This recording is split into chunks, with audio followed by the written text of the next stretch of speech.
കൂടുതൽ വാർത്തകളും വീഡിയോകളും കാണാൻ ഈ ചാനൽ സബ്സ്ക്രൈബ് ചെയ്യുക. കൂടെ ബെൽ ബട്ടൺ അമർത്തുക. നമസ്കാരം. പഴയ കാലത്തൊക്കെ പറയാറുണ്ട്, ഒരു വീടായാൽ ഒരു പെണ്ണ് വേണം, പെണ്ണുണ്ടെങ്കിൽ പെണ്ണില്ലാത്ത വീട് ഒരു വീടല്ല എന്ന് പറയും അല്ലേ. എന്ന് പറഞ്ഞതുപോലെ തന്നെ വീടായാൽ പഴയ കാലത്തൊക്കെ ഔഷധസസ്യങ്ങൾ പലതും പറയുന്നുണ്ട്. അത് ആയുരാരോഗ്യ സൗഖ്യത്തിന് മാത്രമായിട്ടല്ല, ഇതിൻ്റെയൊക്കെ പോസിറ്റീവായിട്ടുള്ള വശം നമ്മൾ പഴയ കാലത്തൊക്കെ നിങ്ങൾ പറഞ്ഞു കേട്ടിട്ടുണ്ടായിരിക്കും. ദശപുഷ്പം എന്നൊക്കെ പറയും. കറുക, മുയൽച്ചേവനും, വിഷ്ണുക്രാന്തി, മുക്കുറ്റി, അങ്ങനെയുള്ള 10 പുഷ്പങ്ങളുണ്ട്. മിക്കവർക്കും പ്രായവർക്കും എല്ലാവർക്കും അറിയാവുന്നതാണ്. അതുകൊണ്ട് ഞാൻ റിപ്പീറ്റ് ചെയ്യുന്നില്ല, ഒരു ആവർത്തന വിരസത ഉണ്ടാക്കുന്നില്ല. അപ്പോൾ ആ ചെടികൾ പ്രധാനപ്പെട്ട ചെടികൾ 3-4 ചെടിയാണ് ഞാനിവിടെ പറയുന്നത്. ഇത് വീട്ടിലുണ്ടെങ്കിൽ നമുക്ക് വരാത്ത ഐശ്വര്യവും നമ്മളിലേക്ക് വരും.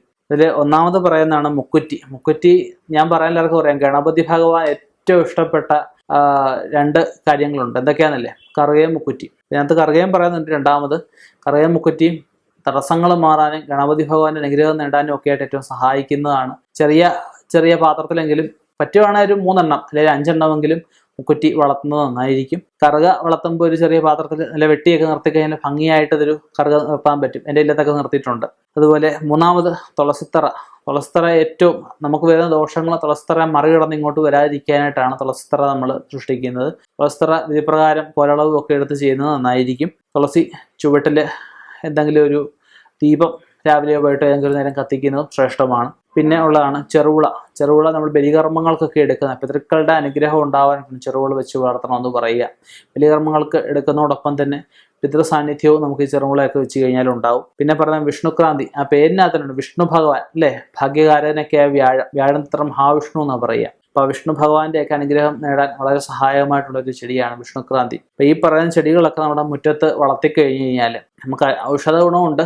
അതിനോടൊപ്പം തന്നെ നമുക്ക് രോഗങ്ങൾക്കും ഒക്കെ ഇതിൻ്റെ കാറ്റ് ഒക്കെ ഏൽക്കുന്നത് നല്ലതാണ്. ഇതിനെ പരിപാലിക്കുന്നത് നല്ലതാണ്.